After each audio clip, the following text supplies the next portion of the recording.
Boa noite, irmãos e irmãs.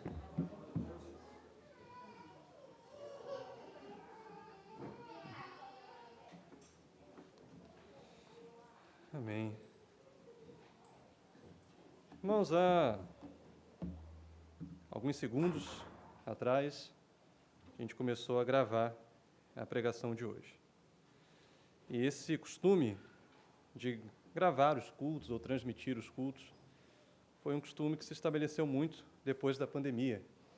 A gente, antes da pandemia, não tinha muito esse hábito, mas depois que veio aquele período em que a gente precisou ficar em casa, boa parte das igrejas começaram a adotar essa prática de gravar os seus cultos, transmitir os seus cultos. E isso, nós podemos dizer que foi algo positivo, né, para a igreja, porque pessoas que estão impedidas de vir, de estar na comunhão, podem, da sua casa, ouvir as pregações, saber o que está sendo pregado na igreja, ou alguém que por algum motivo naquela semana não pôde estar na comunhão, pode também ouvir a palavra, ou até mesmo quem já ouviu a palavra e quer ouvir novamente, pode fazer isso durante a semana. Então esse, podemos dizer que é um ganho que aquele período da pandemia trouxe para a igreja, trouxe para nós.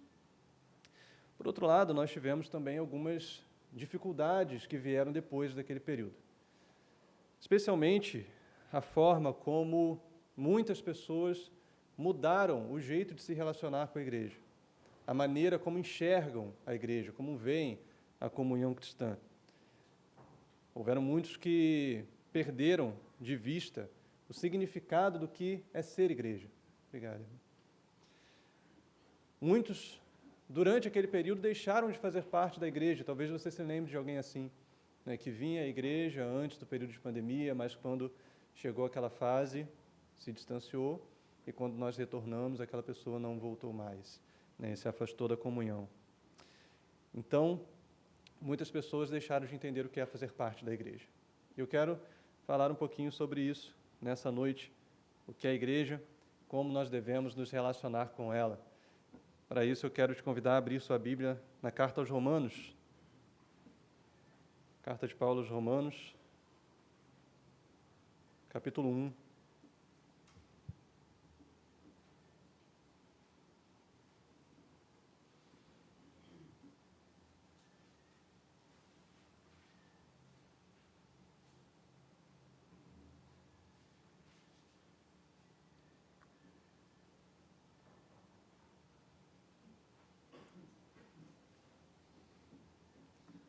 Nós vamos ler dos versículos 8 ao versículo 15.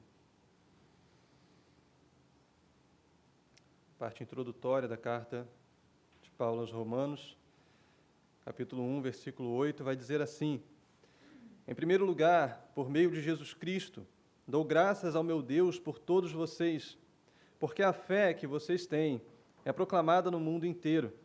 Pois Deus, a quem sirvo em meu espírito no evangelho de seu Filho, é minha testemunha de como nunca deixo de fazer menção de vocês em todas as minhas orações, pedindo que, em algum momento, pela vontade de Deus, surja a oportunidade de visitá-los, porque desejo muito vê-los, a fim de repartir com vocês algum dom espiritual, para que vocês sejam fortalecidos, isto é, para que nos consolemos uns aos outros por meio da fé mútua, a de vocês e a minha.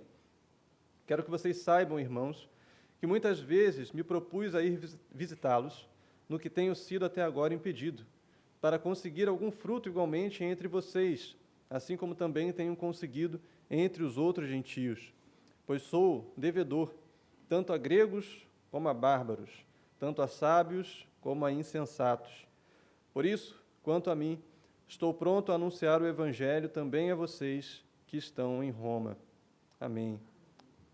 Vamos ler somente até aí, feche seus olhos, vamos orar, vamos falar com Deus.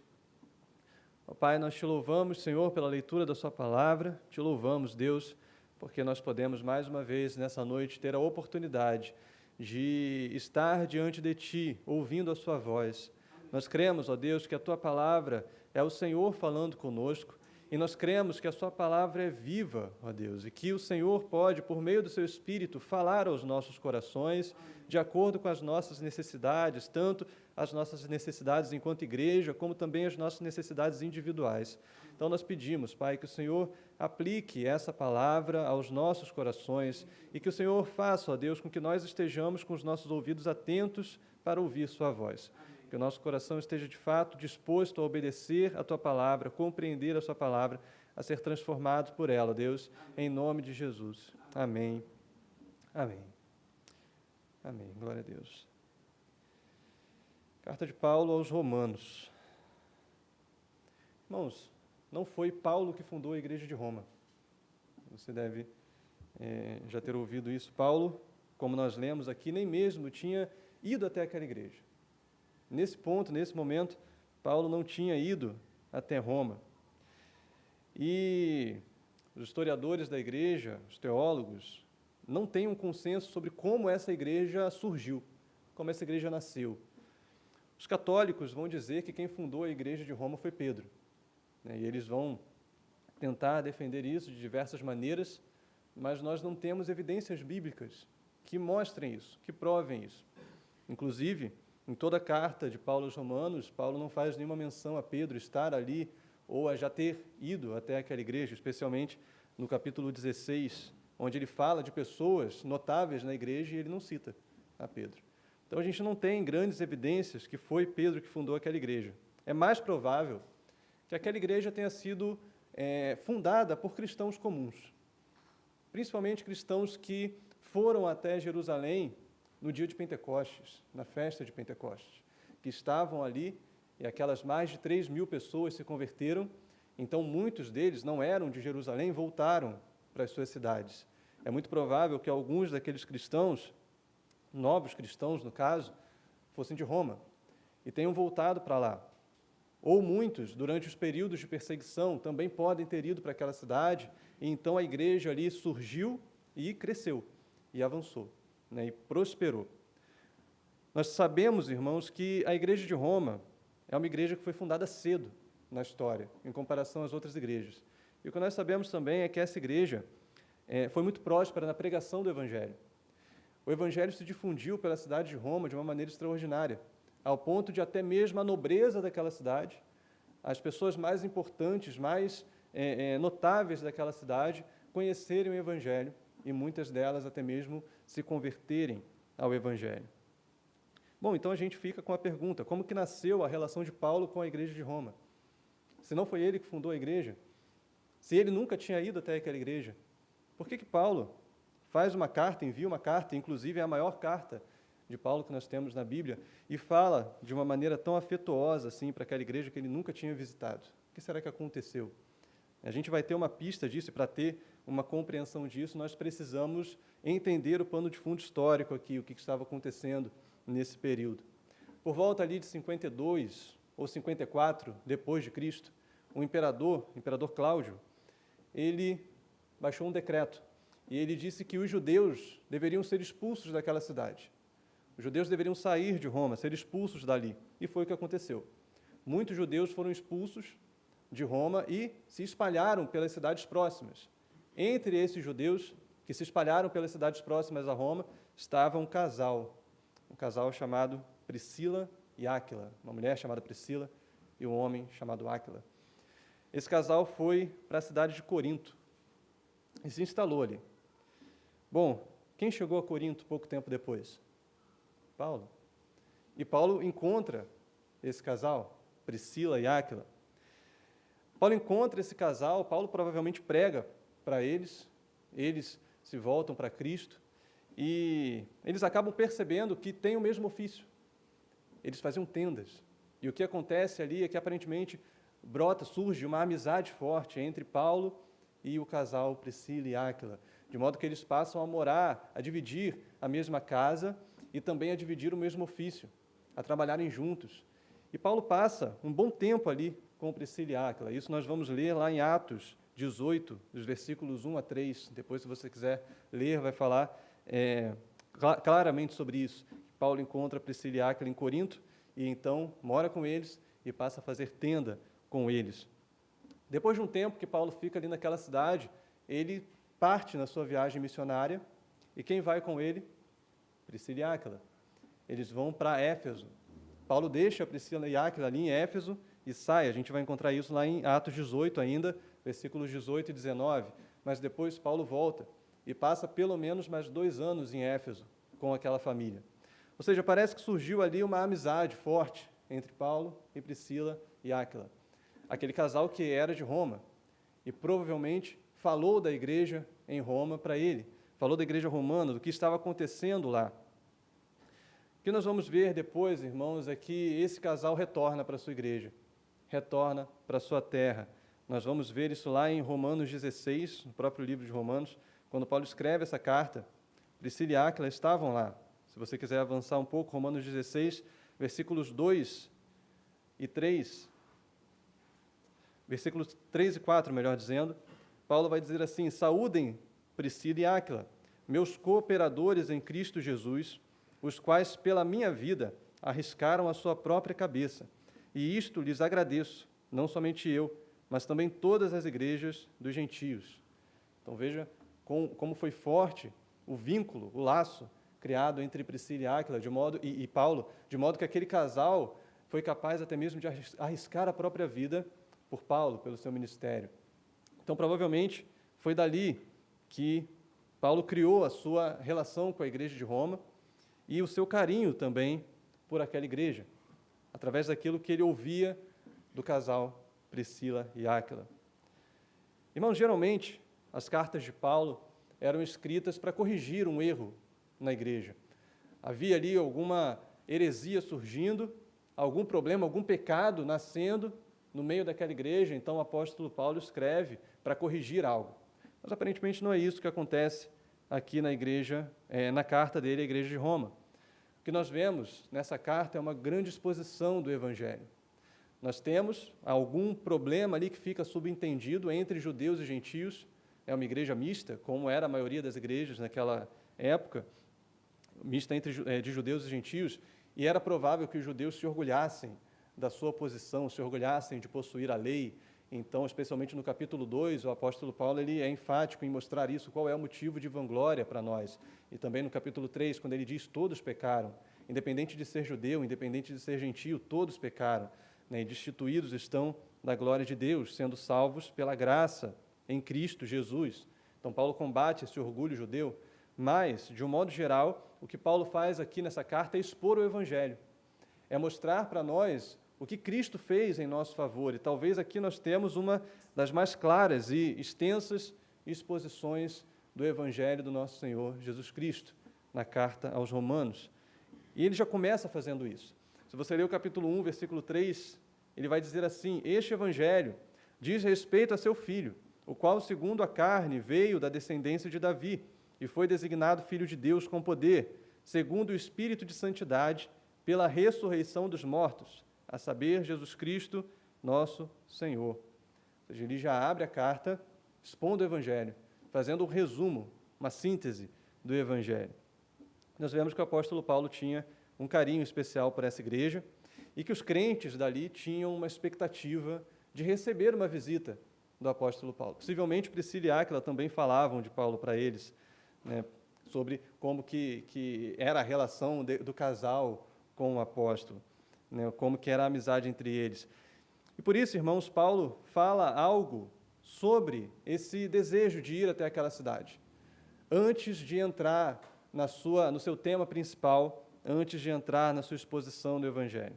E nesses breves versículos que nós lemos aqui, naquilo que Paulo fala para aquela igreja, nós vamos entender um pouco sobre o valor da comunhão cristã, o valor da igreja, o valor de estarmos juntos como igreja. Nós queremos entender um pouco disso. Esses versículos nos mostrarão algo a respeito disso. Esse é o título da nossa pregação nessa noite, o valor da comunhão cristã. Nós vemos aqui que o apóstolo tinha um verdadeiro amor pela igreja de Roma. E nas palavras dele, nós entendemos, primeiro, como nós devemos amar a igreja. De que maneira nós, cristãos, que fazemos parte da igreja de Cristo, que viemos até a casa do Senhor, que fomos resgatados por Cristo, como nós devemos amar a sua igreja, expressar o nosso amor pela igreja. Era comum que, antes de entrar nos pontos doutrinários nas suas cartas, o apóstolo Paulo falasse primeiro da sua relação com a igreja, como que ele enxergava aquela igreja específica com quem ele estava falando. Isso nos mostra, irmãos, que na igreja a doutrina é fundamental, o ensinamento é fundamental, mas os relacionamentos também são. A igreja é composta pela verdade do Evangelho, ela é sustentada, fundamentada na palavra de Deus, mas a igreja é composta também de relacionamentos, de pessoas que se relacionam como irmãos em Cristo, como família de Deus, e que expressam uns aos outros um amor genuíno, um amor ágape, um amor que vem de Deus. A igreja é formada de pessoas que suportam uns aos outros, que dão suporte, que dão esse auxílio uns aos outros nas suas necessidades. É formada por pessoas que se fortalecem, um discipulando o outro, um levando ao outro o Evangelho, para que assim todos nós juntos possamos crescer e caminhar essa carreira da fé. Isso é igreja, irmãos, isso é igreja. É doutrina, mas também é relacionamento. Existem pessoas que se relacionam com a igreja somente intelectualmente. Então, eu tenho um conceito sobre a igreja, eu acredito que eu devo fazer parte da igreja, eu gosto de ouvir a palavra, mas eu não me envolvo com as pessoas da igreja, nos relacionamentos da igreja. E isso, irmãos, é viver o Evangelho de maneira parcial, não de maneira plena, porque fazer parte da igreja é tomar isso que nós aprendemos de Cristo e colocar em prática na nossa vida comunitária, colocar em prática junto dos nossos irmãos. É um exercício intelectual, mas também é um exercício relacional, de amor. Amor pelo irmão que está ao meu lado. Ou seja, nós precisamos ser salvos e receber o reino de Deus nos nossos corações, mas nós precisamos também colocar os nossos corações no reino de Deus. Amar a igreja, amar o meu irmão, amar a Deus, o Senhor da igreja. Irmãos, o apóstolo Paulo amava a igreja. E essa deve ser também a nossa atitude. Eu digo atitude porque o amor, ainda que nós o enxerguemos como um sentimento, é algo que se expressa de forma prática. É algo que deve surgir, que deve nos levar a atitudes reais, concretas, no contexto comunitário que nós estamos, na nossa igreja. E nós vemos aqui nas palavras do apóstolo Paulo pelo menos 3 atitudes práticas que o seu amor pela igreja de Roma o levava a fazer. 3 inclinações, 3 coisas que ele faz em direção à igreja, movido pelo seu amor. E a primeira coisa nós vemos no versículo 8, o que Paulo faz é se alegrar com o crescimento da igreja. Versículo 8 ele diz: em primeiro lugar, por meio de Jesus Cristo, eu dou graças ao meu Deus por todos vocês, porque a fé que vocês têm é proclamada no mundo inteiro. Eu dou graças ao meu Deus. O que ele está dizendo? Eu me alegro com isso. Eu me alegro com o crescimento de vocês. Eu me alegro com o que eu estou vendo nessa igreja. Eu te pergunto, irmão, quando você vê o irmão ao seu lado, crescendo na fé, se fortalecendo no Senhor, isso alegra o seu coração? Isso faz o seu coração exultar, glorificar a Deus? Hoje de manhã eu estava comentando, nós vimos aqui a Luciana abrindo o culto, eu falei, poxa, eu fiquei muito feliz de ter visto isso. Porque quando nós vemos esses avanços, nós nos alegramos. Eu cheguei e um outro irmão, o Caio, estava se propondo a participar da transmissão do culto, uma iniciativa dele, eu falei, glória a Deus por isso. Quando nós vemos o crescimento da igreja, a igreja avançando, as pessoas se envolvendo, irmãos, isso nos alegra. Porque nós sabemos que o reino de Deus está avançando. O reino de Deus está sendo levado adiante através daqueles que são salvos por Cristo, através daqueles que foram trazidos para o seu pastoreio, para a sua igreja. Nós nos alegramos em ver novas pessoas crendo no Senhor. Nós nos alegramos em ver aqueles que creem crescendo na fé. Isso era o que alegrava o apóstolo Paulo, e era isso que estava acontecendo na igreja de Roma. Ele diz, a fé que vocês têm é proclamada, é conhecida no mundo inteiro. As pessoas comentam como que essa igreja é uma igreja forte, uma igreja que cresce, uma igreja que crê verdadeiramente em Cristo, uma igreja que abraçou a fé de uma maneira genuína. Isso é louvado pelas pessoas do mundo, isso é conhecido, e eu louvo a Deus, eu agradeço a Deus por isso. O que Deus estava fazendo naquela igreja era motivo de alegria para o apóstolo Paulo. Não existia nele uma indiferença. Não existia nele um sentimento de é mais uma igreja, ou é mais um irmão, tanto faz, é mais um. Não. Cada crescimento, cada elogio à igreja de Roma, cada avanço que ele via naquela igreja, era motivo para ele de satisfação e de alegria e de gratidão ao Senhor.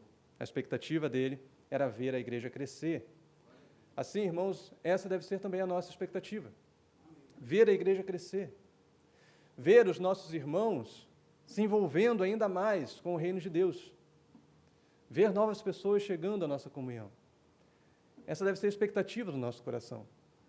E se alegrar quando isso acontece. Porque quando nós fazemos parte da igreja, a igreja também faz parte de nós. Amém. Nós guardamos essa obra, esse ministério, o reino de Deus com carinho e com afeto no nosso coração. E temos alegria em ver a igreja crescendo. Assim era com o apóstolo Paulo, a igreja fazia parte dele, era parte do propósito de vida de Paulo ver a igreja avançar e crescer. Deve ser também, irmãos, parte do nosso propósito de vida, como membros do corpo de Cristo, ver o corpo de Cristo se desenvolver, avançar nesse mundo.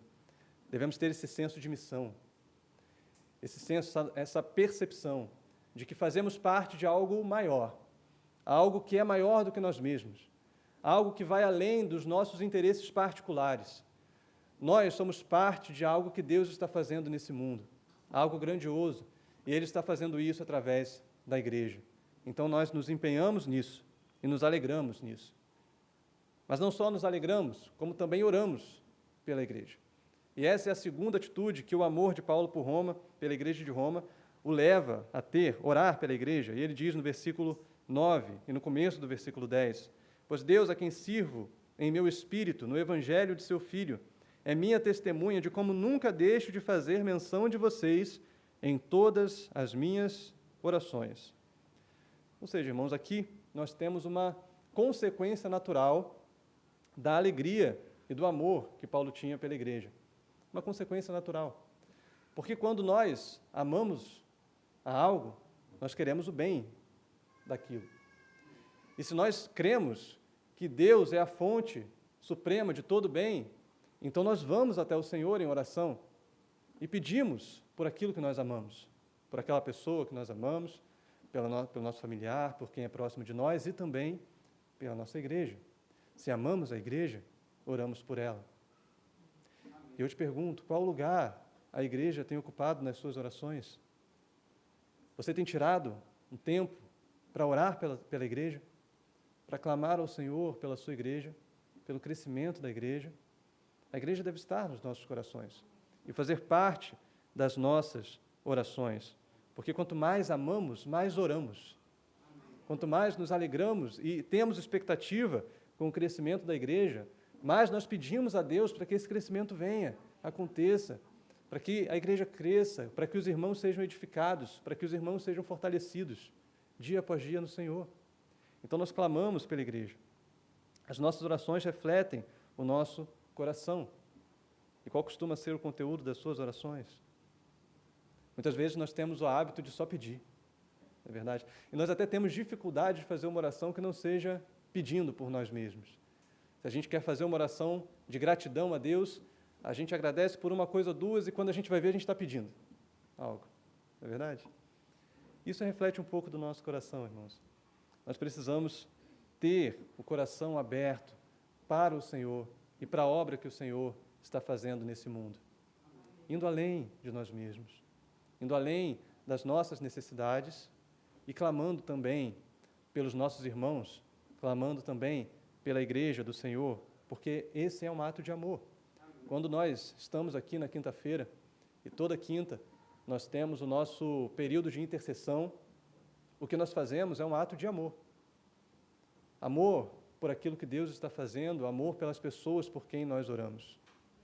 Um amor genuíno, um amor ágape, que tira um tempo da sua semana para clamar a Deus pela cura de alguém, pela salvação de alguém, pela recuperação de alguém de uma doença da alma. Nós tiramos um tempo da nossa semana para um ato de amor, clamando ao Senhor, orando a Deus pelos necessitados. orando a Deus por aqueles que precisam. É isso que nós fazemos aqui toda quinta-feira. Ou seja, Paulo lembrava da igreja, porque Paulo amava a igreja. E quantas vezes ele lembrava nas suas orações, como ele diz aí no versículo 10, em todas as minhas orações. Sempre, sempre. Quanto mais amamos, mais oramos. A terceira atitude que o amor de Paulo levava a ter pela igreja era a comunhão. A busca por participar da igreja, por participar da comunhão com aqueles irmãos. O texto vai continuar dizendo que Paulo orava pedindo o quê? Pedindo que em algum momento, pela vontade de Deus, surgisse uma oportunidade de visitá-los, de visitar aqueles irmãos. Porque desejo muito vê-los, a fim de repartir com vocês algum dom espiritual, para que vocês sejam fortalecidos. Então Paulo diz, eu desejo muito vê-los. Eu oro a Deus para que surja alguma oportunidade de ir estar com vocês, de ir visitá-los. Irmãos, existem momentos, existem situações que nós passamos em que nós ficamos impossibilitados de estar na casa de Deus. Talvez aquele domingo que nós precisamos fazer uma viagem, não podemos estar na igreja. Mas quando isso acontece, por uma necessidade, o nosso coração deve estar desejoso da comunhão com o Senhor. Quantas vezes nós viajamos e no domingo procuramos uma igreja, não é mesmo, para visitar, para congregar, naquele dia especificamente, porque queremos estar com o corpo de Cristo. Queremos estar com os crentes espalhados pelo mundo, onde nós estivermos. E se estamos próximos à nossa igreja, queremos estar também na nossa comunhão. Guardamos esse desejo no nosso coração. Era isso que Paulo estava dizendo. Eu tenho esse desejo de ir visitá-los. Eu tenho esse desejo de estar com vocês, de estar em comunhão, de compartilhar com vocês da minha presença e de conversar, estar junto, ver vocês. Eu tenho esse desejo. Quero estar em comunhão com vocês. Ou seja, para Paulo, a igreja não era somente um programa de final de semana, não era uma rotina, não era um culto individual prestado a Deus, mas era algo vivido em comunhão. A igreja era a unidade dos crentes que, então, juntos, cultuavam ao Senhor. Então, juntos, semanalmente, buscavam a Deus. Mas nesse relacionamento verdadeiro e genuíno de uns com os outros. Ele não só desejava essa comunhão, como ele também buscava. No versículo 13, ele fala um pouco melhor sobre isso. Ele diz, eu quero que vocês saibam, irmãos, que muitas vezes me propus a ir visitá-los, do que tenho sido até agora impedido. Ou seja, parece que havia uma expectativa, de fato, da igreja, que Paulo os visitasse, e ele não ia. Então é possível que as pessoas estivessem ficando impacientes. Poxa, por que ele não vem? Né? E ele diz aqui, eu quero que vocês saibam que eu estou tentando ir. Várias vezes eu já me propus a ir, mas eu fui impedido. Aconteceram coisas e eu não consegui. Mas eu estou orando a Deus para que, em algum momento, surja essa oportunidade e eu esteja com vocês. Veja como era o desejo genuíno de congregar, de estar com aqueles crentes. Em nossos tempos, irmãos, nossos tempos modernos, as conexões virtuais têm tirado um pouco a força das conexões reais. Nós temos nos tornado mais atomizados, individualistas. Vivemos muito no nosso mundo, buscando as nossas coisas, os nossos interesses, e deixando um pouco de lado o estar com os demais, estar especialmente com os nossos irmãos. Não é isso que nós vemos por aí, num restaurante, por exemplo, está um casal almoçando e o que eles estão fazendo, cada um no seu telefone. Eles estão juntos, mas não estão. As conexões virtuais roubando de nós as conexões reais. E muitas vezes isso surge, isso se reflete também na igreja. Quando nós deixamos de desejar estar com os nossos irmãos, estar em comunhão com os nossos irmãos, vivemos atomizados. E às vezes até mesmo fugimos dos relacionamentos uns com os outros, com a igreja, porque nós pensamos que estar em comunhão dá trabalho. Ou eu me exponho muito e eu posso acabar sendo ofendido. Alguém pode acabar me ferindo e fazendo mal a mim. Quantas vezes nós evitamos a comunhão por conta disso. De fato, irmãos, nós somos, como igreja, pecadores perdoados. Nós pecadores, e muitas vezes os pecados uns dos outros nos afetam. Mas nós temos visto aqui, especialmente nos estudos no livro de Mateus, que nós somos também uma comunidade que perdoa, uma comunidade que não é centrada em si mesma e que reflete o perdão de Cristo. Então, em vez de nos prender nas dificuldades da comunhão, nós percebemos que existe uma bênção de Deus na comunhão. Uma bênção especial de Deus que se manifesta quando nós estamos uns com os outros, quando nós estamos unidos. Amém. E Cristo, então, está no nosso meio. Amém. Existe uma bênção especial. Existe uma alegria especial e Deus derrama a sua bênção sobre nós. Amém. E que bênção é essa? É o que nós vemos daqui para frente. O segundo ponto da nossa breve exposição. Quais são as bênçãos de participar da igreja? Quais são as bênçãos encontradas quando nós estamos juntos? Paulo vai falar sobre isso daqui para frente. Primeiro ele diz como ele deseja estar com os irmãos, como ele ama ver o progresso da igreja, ora pela igreja, anseia estar com a igreja, e agora ele justifica o que ele espera encontrar, que bênção ele espera encontrar quando ele estiver com aqueles crentes, com aqueles irmãos. Nós temos aqui uma única graça, mas que se expressa em 3 bênçãos específicas. Nós vemos aí da segunda metade do versículo 11 até o versículo 13, onde ele vai dizer: eu desejo muito vê-los, a fim de repartir com vocês algum dom espiritual, para que vocês sejam fortalecidos, isto é, para que nos consolemos uns aos outros por meio da fé mútua, a de vocês e a minha. Quero que vocês saibam, irmãos, que muitas vezes me propus a ir visitá-los no que tenho sido até agora impedido, para conseguir algum fruto igualmente entre vocês, assim como também tenho conseguido entre os outros gentios. A primeira coisa que Paulo buscava, irmãos, era o fortalecimento dos crentes pela manifestação dos dons espirituais. Ele fala isso no versículo 11, para repartir, a fim de repartir com vocês algum dom espiritual para que vocês sejam fortalecidos.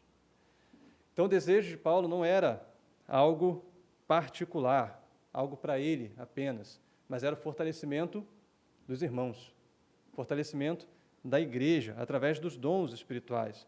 E que dom espiritual é esse que ele está falando? Muitas linhas teológicas e algumas pessoas vão interpretar que são dons sobrenaturais, que Paulo queria ir lá fazer algum milagre no meio daquela igreja. Mas isso, irmãos, não é provável, isso é pouco provável. Porque lá na frente, lendo todo o livro de Romanos, nós vamos ver que essa palavra, carisma, é usada de uma forma mais ampla, não somente com dons sobrenaturais. Por exemplo, no capítulo 6, do versículo 23, essa palavra é usada para falar da própria salvação, do próprio ato de Deus em nos salvar, o dom da graça, o carisma de Deus. Essa palavra é usada de uma forma ampla. E quando nós olhamos aqui pelo contexto, nós vamos entender que provavelmente esse dom espiritual que Paulo queria compartilhar com a igreja era a pregação do Evangelho. Ele queria proclamar o Evangelho para aqueles crentes. Como nós sabemos isso? No versículo 15, ele vai repetir essa ideia e ele diz: por isso, quanto a mim, estou pronto a anunciar o Evangelho também a vocês que estão em Roma. Esse era o ministério do apóstolo. O ministério dele era a pregação da palavra, o evangelismo, levar o Evangelho adiante. E o que ele queria era exercer esse chamado, exercer o seu ministério ali, naquela igreja, compartilhar desse dom espiritual que o Senhor tinha concedido a ele e então fortalecer, para que vocês sejam fortalecidos. Irmãos, os nossos dons espirituais possuem um propósito, que é a edificação da igreja. Amém. Deus concedeu dons a você. Não existe ninguém que não possua um dom concedido por Deus. Talvez você não compreenda de que maneira Deus pode te usar no meio da igreja, mas não existe ninguém que não possua um dom concedido por Deus. Os nossos dons se manifestam na nossa comunhão. Os nossos dons se manifestam em pequenas atitudes. Quando nós tratamos bem o nosso irmão, levamos a ele uma palavra de edificação, consolamos o nosso irmão que está passando por dificuldade, oramos por alguém, tudo isso é manifestação de dons da graça, manifestação daquilo que Deus está fazendo em nós e através de nós. Os nossos dons têm esse propósito. Efésios 4, versículos 11 a 13, o apóstolo Paulo vai dizer também que Deus concede muitos com diversas vocações para o aperfeiçoamento dos santos. Em 1 Coríntios 14, 12, ele também vai dizer isso, que os dons devem ser buscados para a edificação da igreja. Ou seja, Deus te deu dons espirituais e esse dom tem um propósito, a edificação da igreja. Entender isso, irmãos, por um lado, nos protege do orgulho. Por quê? Porque nós não buscamos exercer os nossos dons espirituais para sermos vistos pelas pessoas. Nós não queremos receber elogios, tapinha nas costas. Tem muita gente que, quando exerce o seu dom e não é elogiado, e não tem nenhum comentário positivo, fica chateado até. Poxa, eu me esforcei, eu fui lá, eu me preparei, e ninguém falou nada. Parece que ninguém viu. Mas, irmãos, nós não fazemos para isso. Nós não trabalhamos para Deus com esse objetivo. O objetivo de exercermos os nossos dons é a edificação da igreja, é a edificação do corpo. Não é receber elogios, não é que as pessoas nos vejam. Por outro lado, entender isso também nos protege da omissão. Porque se nós sabemos que os nossos dons têm um propósito, nós precisamos colocar esses dons em prática. Exercer esses dons no contexto da igreja, porque senão eles não cumprem a sua razão de ser, não cumprem o objetivo de existirem. Ou seja, Deus te chamou, Deus te deu dons, esses dons precisam ser exercidos no meio da igreja, no meio do corpo de Cristo. Esses dons foram dados a você para o crescimento da igreja. E isso é um privilégio, irmãos, fazer parte do crescimento da igreja. Fazer parte do avanço do corpo de Cristo, dessa obra gloriosa que Deus está fazendo no mundo através da igreja. Isso é um privilégio enorme e nós nem compreendemos. Talvez nós só compreenderemos com alguma clareza maior quando estivermos na glória e virmos tudo que Deus fez no mundo através da sua igreja. Nós vamos poder dizer: louvado seja o Senhor, que me permitiu fazer parte dessa obra, que me permitiu fazer parte dessa obra gloriosa que Ele estava operando no meio do mundo, através da sua igreja. Então, primeiro, é o fortalecimento pelos dons. A segunda bênção da comunhão é a consolação pela fé mútua. Versículo 12. E isto é para que nos consolemos uns aos outros por meio da fé mútua, a de vocês e a minha. Nos consolemos uns aos outros. Irmãos, a nossa vida aqui nesse mundo não é uma vida fácil. Não é verdade? Nós passamos por tempos difíceis, passamos por situações complexas, complicadas, muitas situações que às vezes nós nem vemos solução, não sabemos como aquilo pode se resolver, que saída pode haver para aquilo que nós estamos vivendo. E existem épocas especialmente difíceis. O apóstolo Paulo, por exemplo, passou por situações especialmente difíceis. Viveu naufrágios, perseguições, foi preso, açoitado, tantas dificuldades que ele enfrentou. Ele fala um pouco sobre isso em 2 Coríntios, mas ele buscava a comunhão. E por que ele buscava a comunhão? Ele diz: para que nos consolemos uns aos outros, por meio da fé mútua. Ou seja, irmãos, a própria vida cristã é uma vida difícil, é uma vida árdua, porque nós lutamos pela santificação, lutamos para manter a fé, para não esfriar na fé, sendo que existe essa graça de Deus na comunhão cristã, que é o fato de, quando estamos juntos, o Espírito Santo nos consola. A fé mútua traz essa consolação para nós, e nós somos fortalecidos, nós somos encorajados no meio das nossas dificuldades, pela fé dos nossos irmãos. Quantas vezes, irmãos, nós já vivemos tempos difíceis e saímos da igreja fortalecidos? Quantas vezes nós vivemos dias difíceis e então temos uma conversa com algum irmão, falamos da fé e saímos dali encorajados, fortalecidos, consolados pela fé do nosso irmão. Amém. nós nos juntamos para falar do reino de Deus e isso nos fortalece. E aqui tem um parêntese, irmãos, nós precisamos nos juntar para falar do reino. E como que nós tantas vezes deixamos de fazer isso? Não é mesmo? Até mesmo na igreja, no final de um culto, nós nos juntamos, conversamos sobre diversos assuntos, sobre tudo. Falamos de futebol, de política, do que está acontecendo no mundo, falamos de coisas da nossa vida, mas não falamos da palavra, não falamos do reino. As nossas conversas precisam ter esse espaço para falarmos do reino de Deus, para falarmos entre nós com salmos, hinos e cânticos espirituais, para compartilharmos a fé que o Senhor tem colocado nos nossos corações, testemunhar daquilo que Deus tem feito nas nossas vidas, porque isso, irmãos, traz uma edificação, um fortalecimento, uma consolação para quem está perto de nós. E quando ouvimos da fé do nosso irmão, isso também nos consola. Isso também nos consola. Agora, algo interessante aqui é que o apóstolo Paulo se coloca como alguém que também precisa ser consolado. Ele diz para que nós nos consolemos uns aos outros por meio da fé mútua. E parece que ele reforça isso. Ele diz, a de vocês e a minha. E parece que ele está dizendo, eu faço parte disso. Eu também preciso disso. Eu também preciso dessa consolação, mesmo sendo grande apóstolo Paulo. Ou seja, a fé de um novo convertido na igreja de Roma fortaleceria o apóstolo Paulo. Olha que coisa gloriosa que é a igreja. Como que cada um faz parte dessa obra. Cada um edifica de fato uns aos outros. Irmãos, na igreja não existem pessoas mais ou menos importantes. Para Deus não existem pessoas mais ou menos importantes. Cada um de nós cumpre um papel no reino de Deus. E fazendo parte da igreja, somos igualmente dignos e importantes para o Senhor e uns para os outros. Existem momentos que nós nos sentimos assim, irrelevantes no meio da igreja. Nós dizemos, que diferença eu faço? Que diferença eu faço para as pessoas? Acho que se eu não fizesse parte da comunhão, não ia mudar nada. Acho que se eu não estivesse aqui, as pessoas não iam nem dar falta.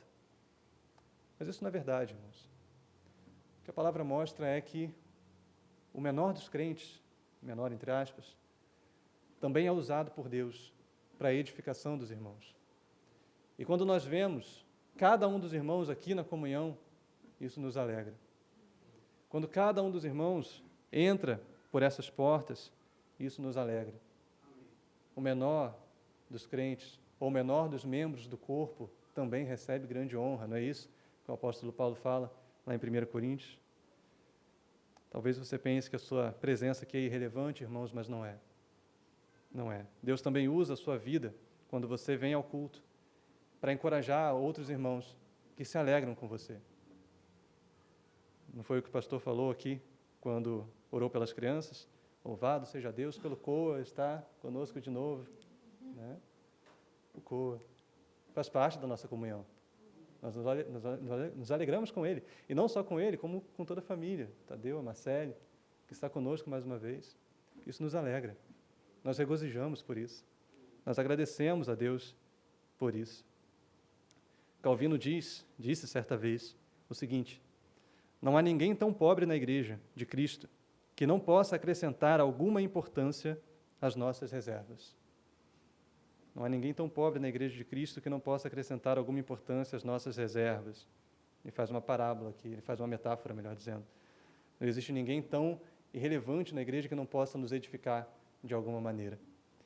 Irmãos, nos alegra sempre que nós vemos irmãos compartilhando dos seus dons para o crescimento da igreja. Comentei aqui da abertura do culto hoje pela manhã, quando nós vemos irmãos se colocando para trabalhar, irmãos pregando aqui nos cultos de quinta-feira, né, irmãos dando aulas para as crianças. Hoje nós tivemos a reunião aqui de manhã, falamos com os irmãos que dão aula para as crianças, os irmãos que vão dar aula para os adolescentes. Tudo isso nos alegra. Os irmãos que fazem aqueles trabalhos que não são vistos, que limpam aqui a igreja, que estão na cozinha. Quando nós vemos esses irmãos trabalhando, isso nos alegra. Eu tive essa experiência essa semana. Geralmente nós estávamos fazendo o curso de batismo na quarta-feira, e por uma incompatibilidade de horário nós passamos para terça, e eu vim aqui na terça e eu pude ver o pessoal do CCB aqui juntos, a Claudinha, a Cíntia, né, orientando ali aqueles irmãos, os irmãos animados, compartilhando daquilo que estavam aprendendo, conversando, e isso trouxe uma alegria no meu coração. Eu falei, glória a Deus por esse trabalho que está acontecendo, por essas pessoas que estão desejosas de conhecer a palavra, de se aprofundar na palavra. Glória a Deus pela vida dessas irmãs que estão aqui levando adiante esse trabalho.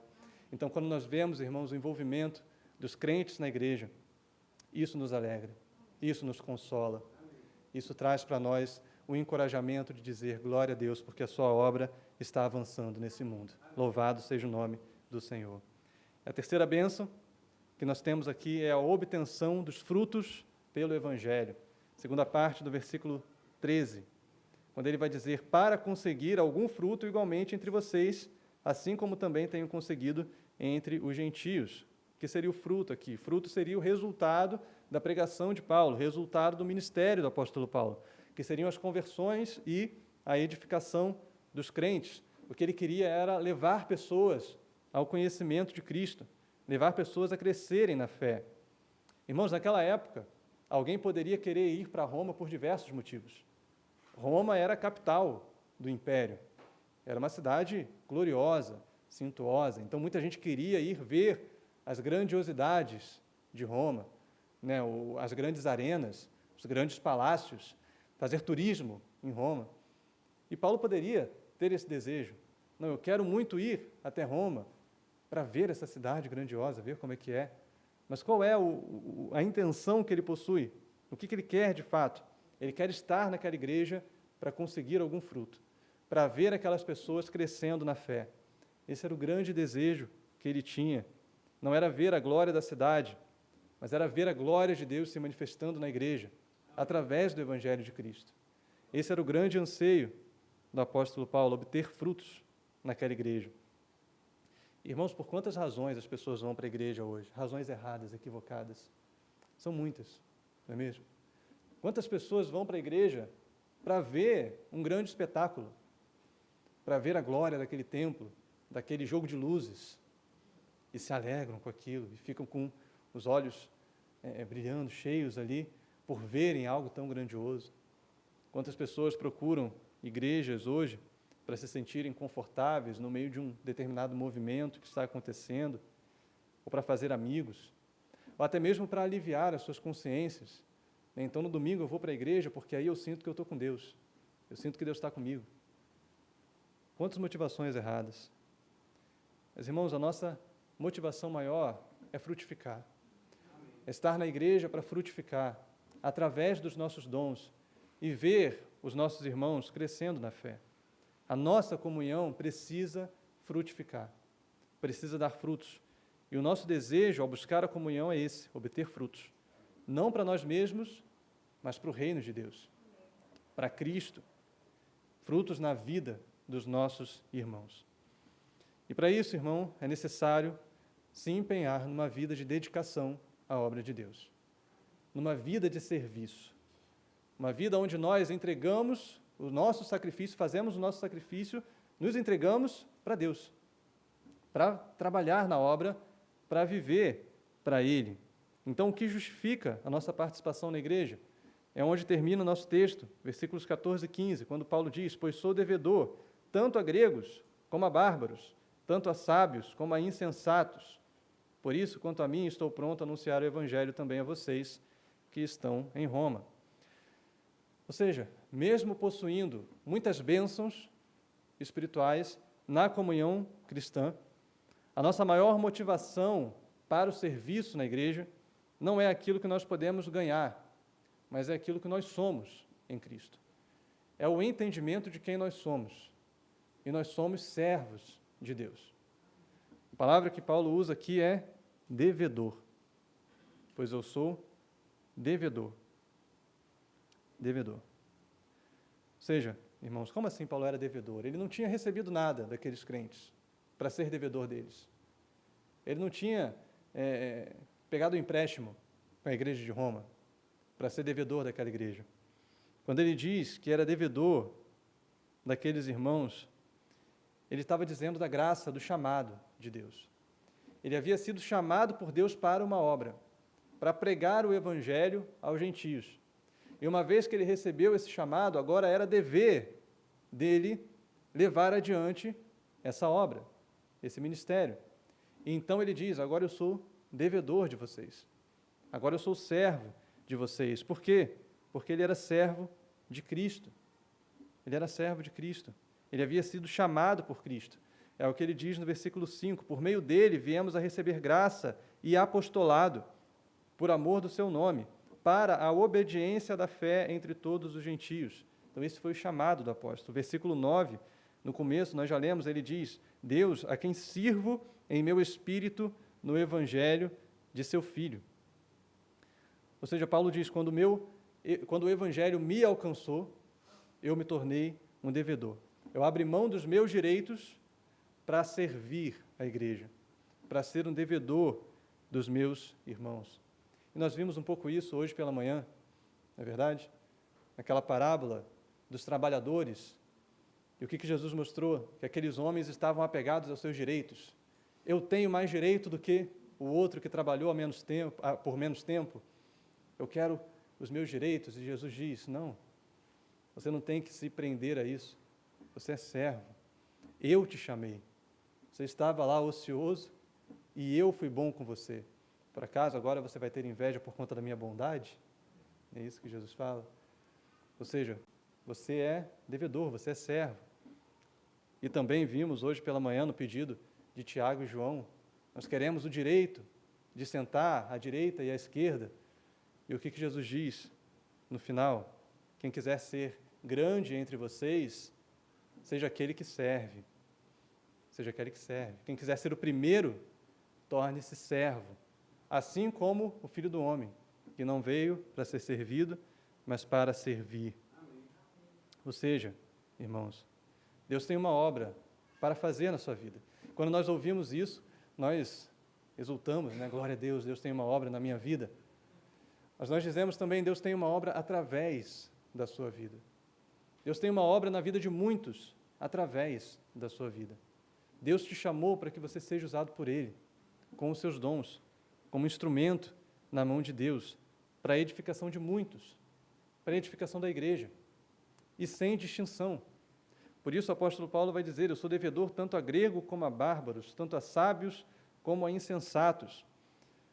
Ou seja, Deus me chamou para edificar aquele irmão que é notável, que é intelectual, que tem ali um PhD, que é uma pessoa importante, mas Deus me chamou também para edificar aquele irmão que é analfabeto, que não tem estudo, que é simples. Deus me chamou para exercer os meus dons na igreja, independente de para quem quer que seja. Se aquela pessoa foi chamada por Deus, eu quero servi-la como um servo de Cristo.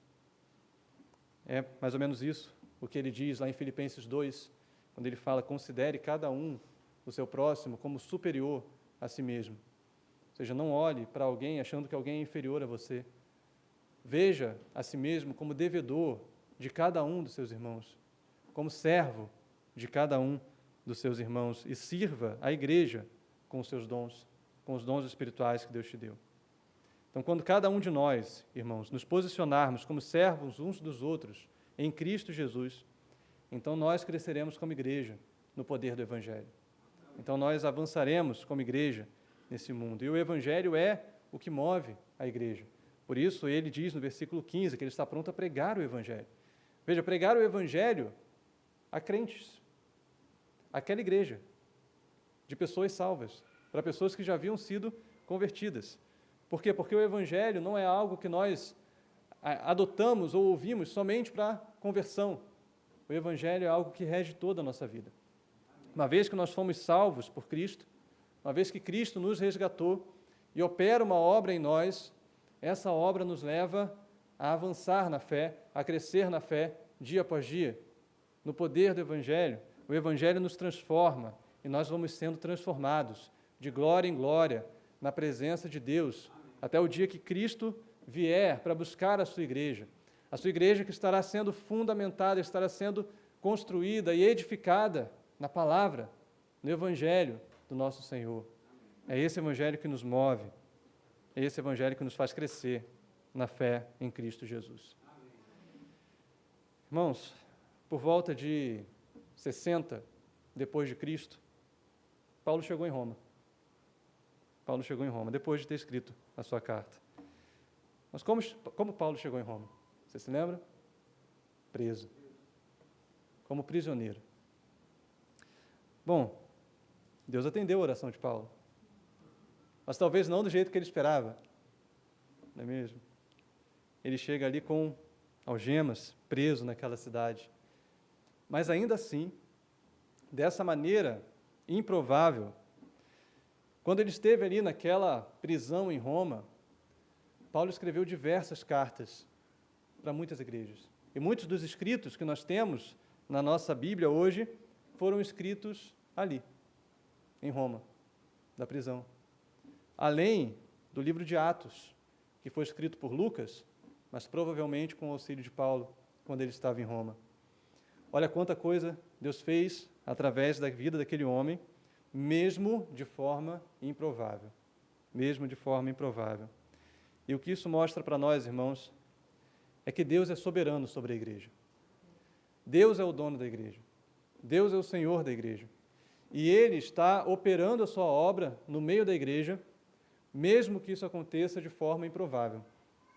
Hoje nós podemos ver o que está acontecendo com a igreja ao redor do mundo, na Europa, por exemplo, quando a igreja tem se esfriado, tem cedido ao secularismo, em tantos lugares que nós vemos que ideologias desse mundo têm ganhado força, têm roubado a devoção dos nossos jovens, dos nossos adolescentes, e isso pode nos fazer pensar que a igreja não está avançando como deveria estar, que o reino de Deus não está crescendo como deveria estar, que outras forças estão sendo mais poderosas do que a força do reino de Deus.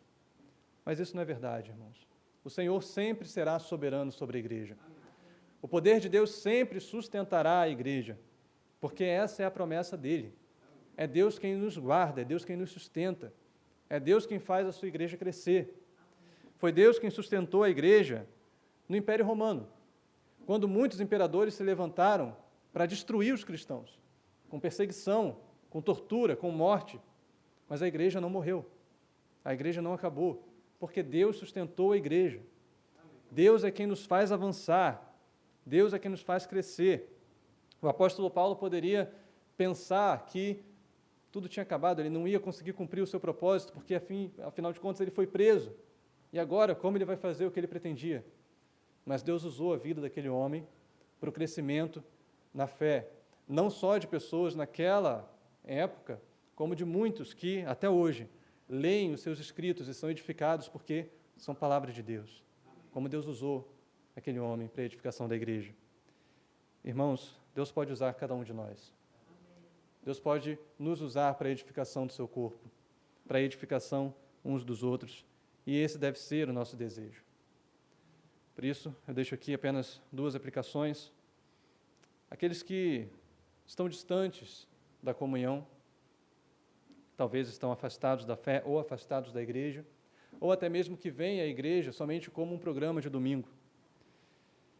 Irmãos, é importante a gente entender que, apesar de a nossa vida secular ser importante, nosso trabalho, as coisas que nós fazemos no dia a dia, esse mundo não tem nada a nos oferecer.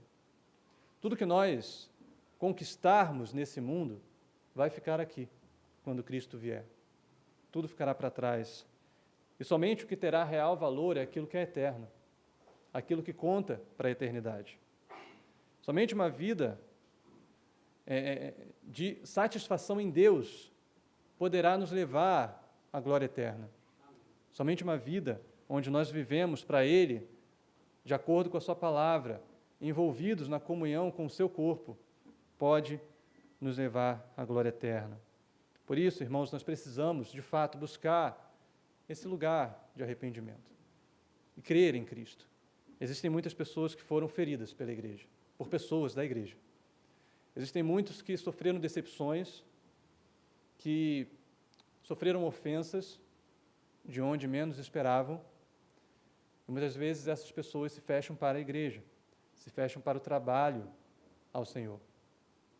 Porque se prendem àquilo que aconteceu ali. Como nós falamos, de fato existem pecadores na igreja, todos nós pecamos, mas nós devemos olhar para Cristo e não para o pecado do nosso irmão, porque Cristo é quem guarda a nossa alma, Cristo é quem nos justifica, e Cristo promove a sua obra nesse mundo através da sua igreja.